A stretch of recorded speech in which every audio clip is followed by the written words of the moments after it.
So welcome back, everyone. Take your seats like a rubbish mixed gender boy zone. That's amazing. You've not even got a seat. Oh, lucky. Do we need to get you one, or are you going to stand? I'll be fine. Cool, good. So how do you stay competitive in a really crowded digital marketplace is a problem that I think everyone struggles, agency, supplier, media owner, independent vendor. Luckily, we've got just the people to answer that question for you in this panic hosted by Bidnamic. And I've just been asked to say that John Myers' talk will be running late on the main stage, so if you want to go and see that after this, there will be time to see that because the main stage is running a bit late. So with that, I'll hand you over to the panel. Round of applause, please. Thank you very much. Good morning. Welcome to the battle to stay competitive in a crowded online market. So obviously we're all professionals in our own respective fields. So with the high street sort of struggling and 1 in 12 retailers closing due to sort of decreased footfall, it's become imperative to really maximise online opportunities.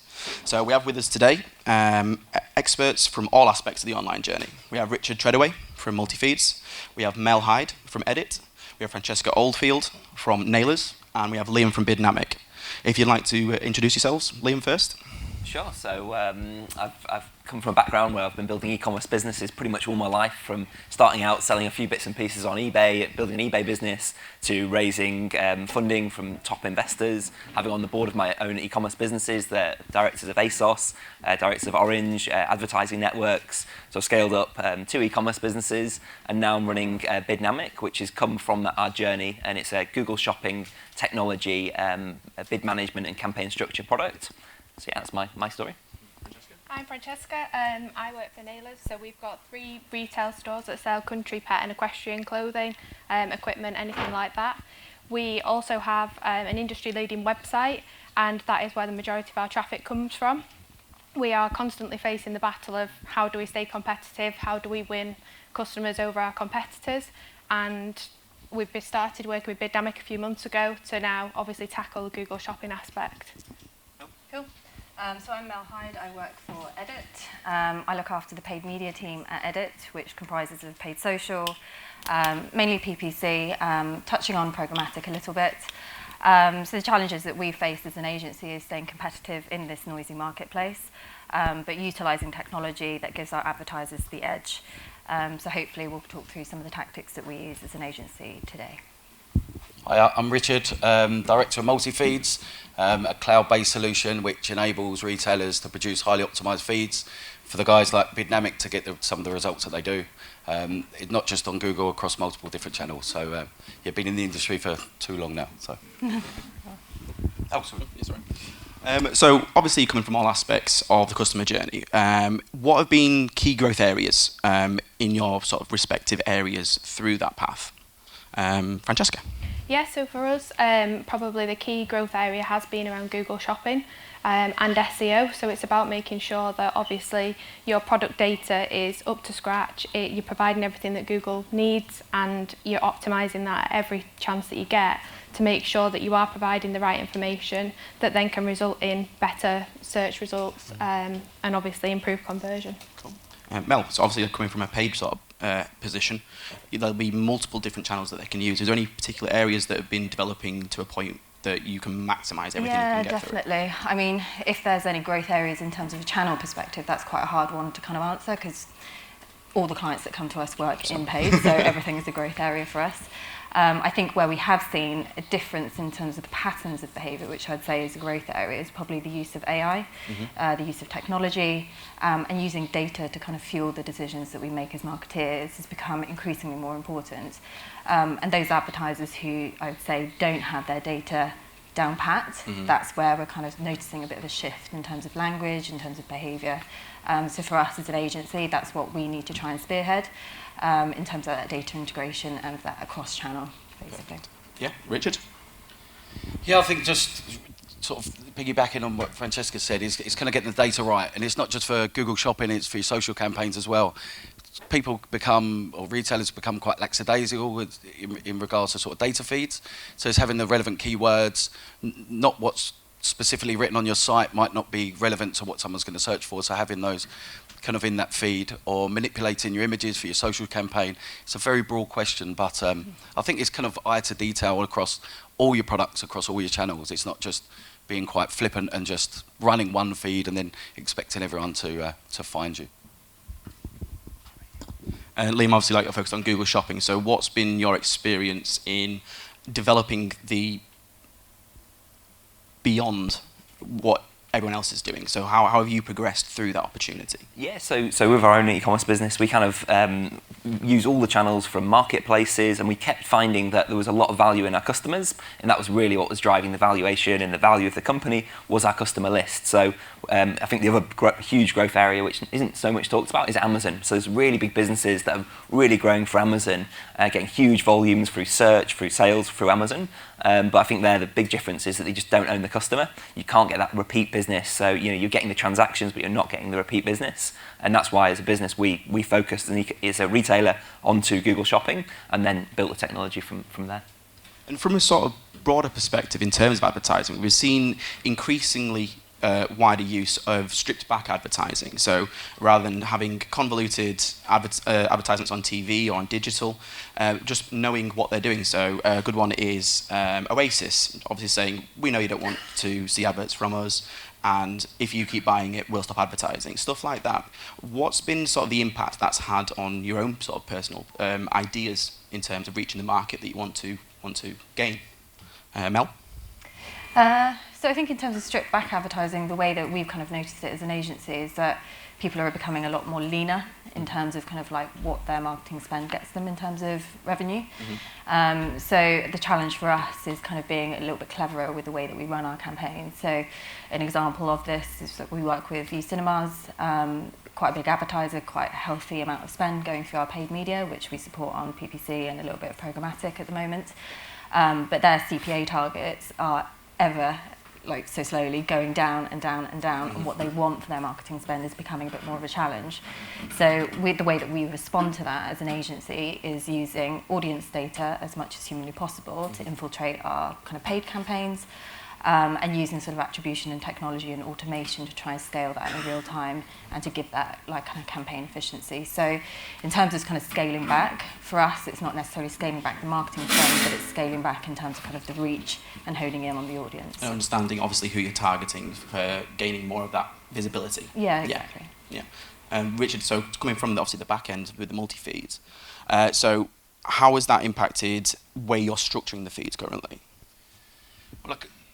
Well, I kind of think it's working closely with the retailer or the client. Is everyone's got their own different needs. You know, you've got retailers with high margin that they want to produce, you know, sort of populate every channel that they want, and then it's working with people with like very tight margins. So it's kind of working directly with them, having the support that they need to break down the feeds for different channels and kind of populating in the products that is necessary. So it's kind of, again, having that eye to detail and doing everything at SKU level.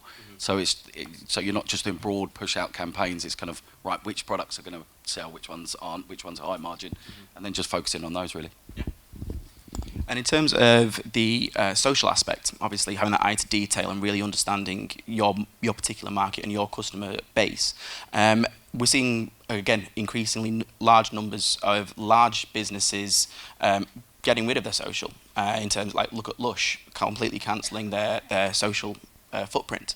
Now, do you think that's a good move, or how has your social been in line with that? Francesca? Yeah, for us, so we have kind of shifted in the way that we use social now. So in the past it was quite heavily product focused, whereas now we use it as a social tool to kind of just engage with our audience, because we feel if we build that relationship with our audience, they're more likely to buy from us. They can see us as the people that are the experts in the industry. So it's more about put ourselves in their shoes. We actually do the things you do day to day. So trust that we are the best supplier for you. Mm-hmm. And Liam, so in terms of the influencer side of things, obviously you've got minimal experience for that, but obviously you've got your finger on the pulse for where the growth opportunities are. Now we've seen influencer marketing become increasingly distrustful. Like, for example, an influencer model having 2.6 million followers and not being able to sell 36 t-shirts. How do you feel the influencer side of things is progressing, or do you think it's got a limited lifespan? Yeah, So I think every channel it has the opportunity to be really, really powerful, and it's about aligning your business, finding out where your audience is, and then choosing the right channel. So it might be marketplaces, it might be influencers, it might be paid search. And what I think is great about influencers is you can get into the awareness. You can make people aware of a new product, whereas things like Amazon or even paid search, people have to know that that product exists. They have to already be searching actively for it, which works in many categories, but in others it just doesn't. So I think influencers are a really, really good way to get that experience. Of course, you've got to choose the right influencers. You've got to make sure that they've got the true reach. Obviously, a lot of fake followers out there, and understand that that's the right audience. So I think it really starts with knowing what you want to achieve from the campaign, and then selecting the right route to market, and that can be influencers. And there's been many, many successful stories of really leveraging influencers, for sure. And you touched on sort of paid search and PPC side of things, and Mel, you mentioned about AI and sort of machine learning. The way that's sort of been developing is like a key growth area. So I'm going to go with Liam first, just purely because yours is machine learning. How do you see that impacting the entire online market as a result? Because obviously all the data that's being collected now, prevalence of smartphones, all that data that's having to be managed. How do you see leveraging that opportunity? Yes, I think machine learning is going to become even more prevalent across every single area of search and every single data-driven marketing. It's just the industry that we're in. And I think there's so much data now that it's really gone beyond what a human can manage. So particularly just from a Google shopping perspective, is every single click, what was the search term? What was the intent behind that search term? What was the product? What was the margin of that product? What was the performance of that individual item on a different device? And even just reeling off 5, 6, 7 attributes, it's already gone beyond what we can process and really be efficient at. And we've got in our algorithm over 108 variables that come together, so in all kinds of permutations. So I think it's just understanding and being open and saying, okay, the data is there, we need to be utilising this data. It's gone beyond what we can actually manage in a good way, and therefore to get that increased advantage, we've got to be able to start utilising this deep learning, this deep tech to really get that improvement over our competitors. And I think that goes across every channel, not only Google Shopping as well. So that's for the front end. So in terms of the back end, how do you see automation working working on the feeds, for example? Well, it's key really. It's you have to do everything at product level. You can't do it at broad campaign really. If you've got, let's say, 50,000 products within your website, it's very hard to keep an eye on which products are performing, which ones aren't, which ones keywords are relevant, which ones aren't. So having that, we've built multiple sort of keyword learning and algorithms to highlight the products that are selling, which ones aren't, which ones need, sort of safeguarding. If it doesn't get to the conversion rates that you want, pause that product or highlight that product.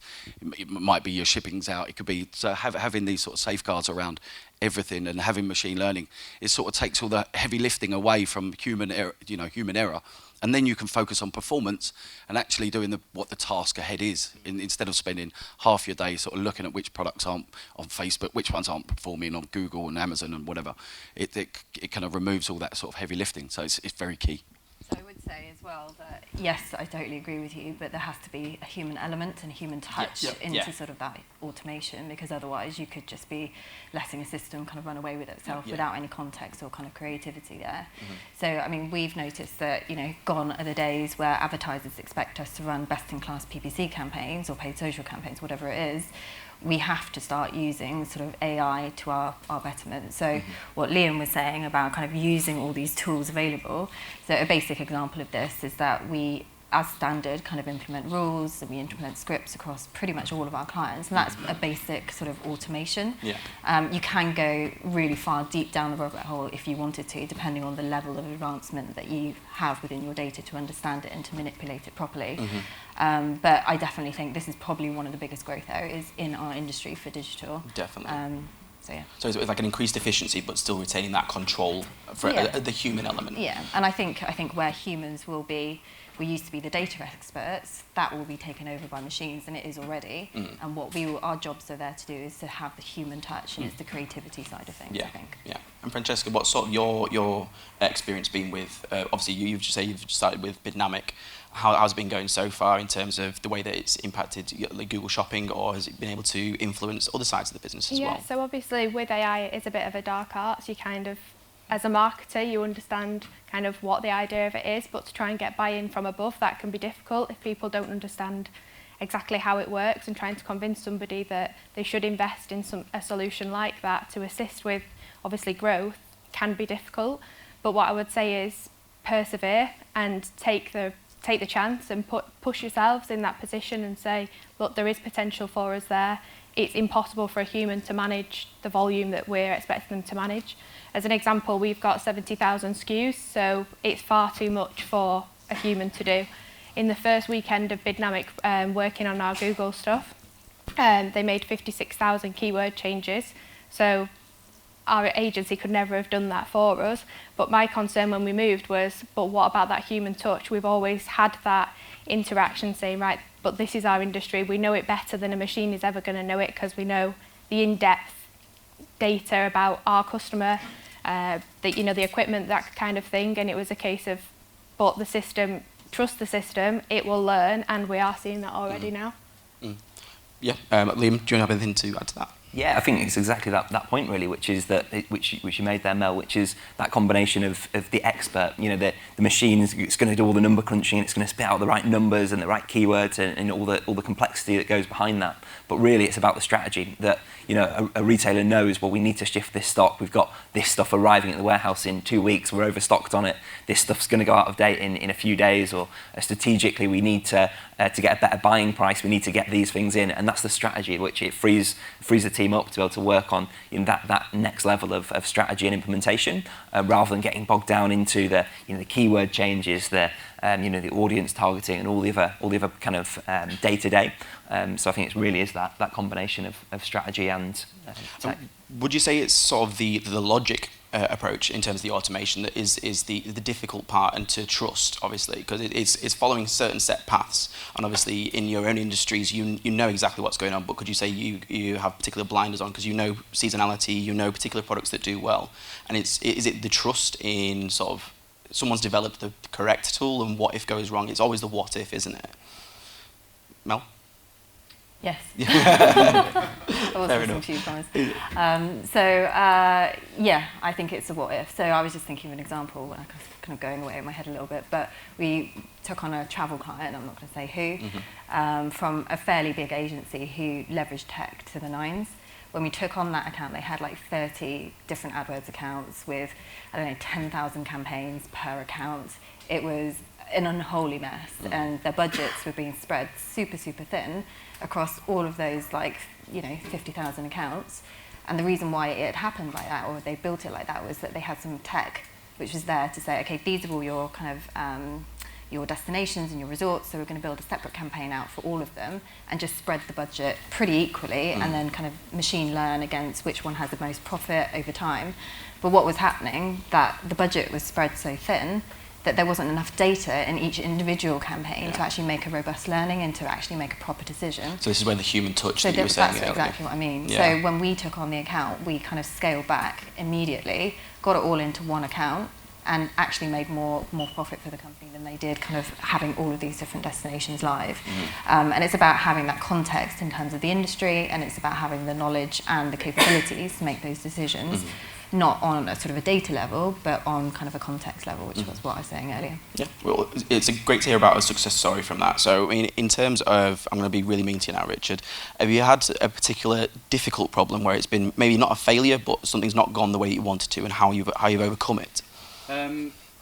Yeah, we kind of get them daily. So everyone comes to us with the problems. So I've never seen anyone that, if we do a data feed review and say, wow, that's perfect, can't do anything with that. Everyone's got their own issues. And my previous role at a company called Intelligent Reach, we had every retailer from Next, ASOS, Misguided, Boohoo, and everyone's got their own issues. So it's kind of working directly with the client. I just had one recently.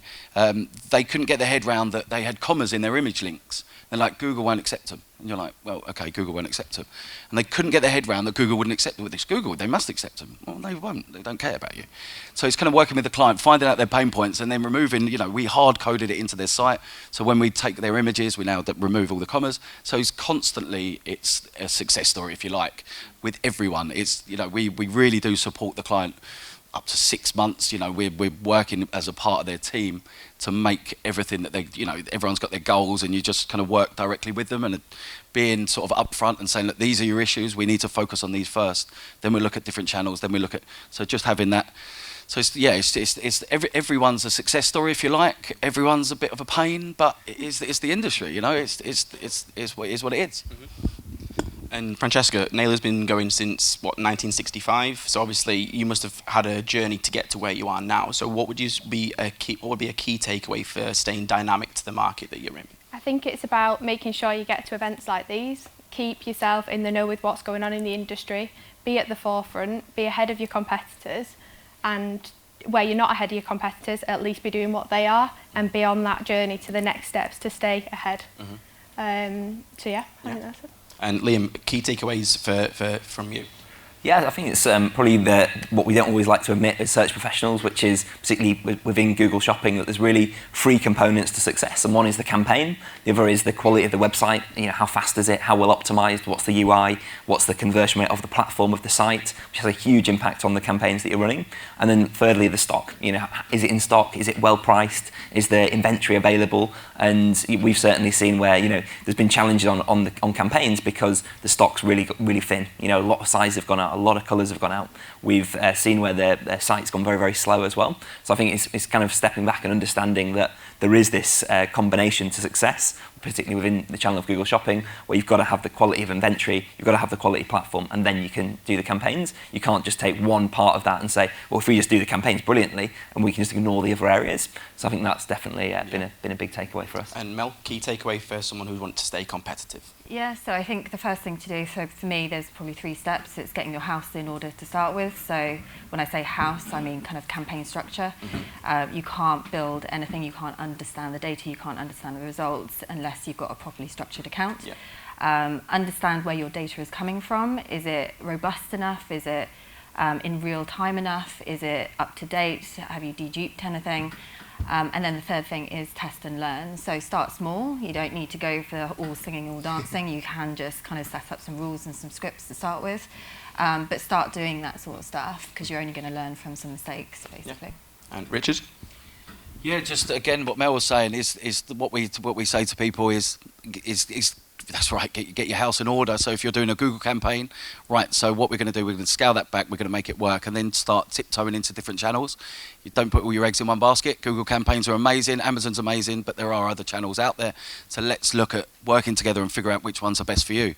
You know, I work in a company called Impact Radius. They're an affiliate network, and you know they're very strong on their clients like Airbnb, who don't do particularly well on PPC, but they do amazing on affiliates, you know, Craft Gin Club, people like that. So it's looking at different channels, different opportunities, and then sort of like Facebook or social is looking at your images. So it's kind of having, again, that eye to detail and just tiptoeing into different channels, seeing it work, and then pushing out bigger campaigns from there. Do we have any questions for the panelists? Yep.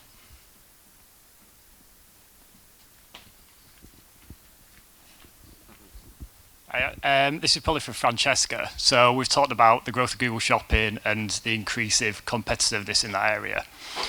With the fact that that's a channel that promotes price, you can compare a lot of advertisers really quickly. Do you find in your industry that that's facilitating a race to the bottom in terms of pricing, and what are you doing to combat that? Yeah, definitely not. It was always one of our struggles. We aren't necessarily the cheapest in the industry by any means. We're often described as a premium retailer, which can be a battle for us because sometimes we think, well, we are price competitive. But we have started to look more about how we can, certain brands, based on the margin we've got, what pricing like margins can we work within to say, okay, look, this brand, we can afford to drop the price on this, but we're not going any lower than that. And we work quite closely with our suppliers as well to say, look, don't allow brands to drop any lower than the guide price, because for us, we don't want to be selling things and making no profit. We work to profit margins that work for us, and other retailers are able to work maybe at lesser margins. And I think it's just about building that relationship both with your suppliers and also kind of maintaining your place in the market and standing and delivering based on service and the other aspects that you've got as your USPs that can then mean that people will buy from you, even if you are a couple of pounds more expensive, because they know that you will deliver. Anybody else?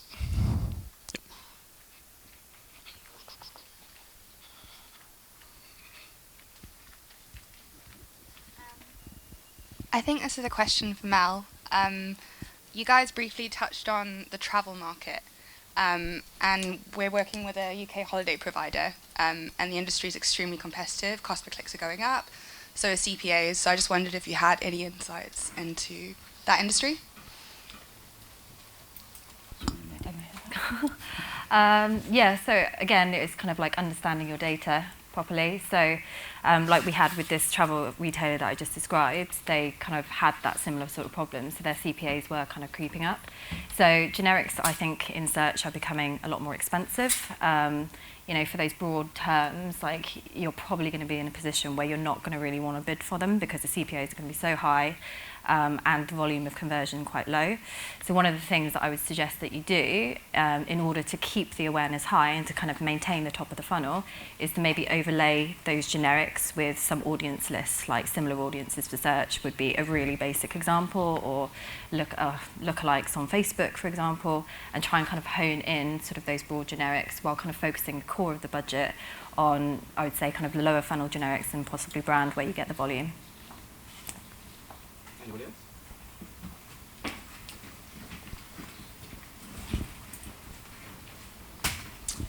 Hi there. Are there any particular tools, services, or platforms that you're using to help with management and optimization? Yeah, so for us, we use DoubleClick or SA360. We run everything out of the GMP, so whether that be for display, out of DV360, SA360 for search, and we manage everything out of a single stack. There are loads of third-party suppliers in terms of kind of like tracking tools, which if you didn't want to kind of run out of DV or the GMP, sorry, but also using things like on a basic level like GA, UTM track everything so you can understand the data that's coming from your campaigns. Anybody else? I think we've got time for one more. Are we all done? Okay. Well, thank you for coming along today. I would especially thank you to the panelists. If we could give them a round of applause, please. Thank you. No worries, man. Sorry to put you on the spot.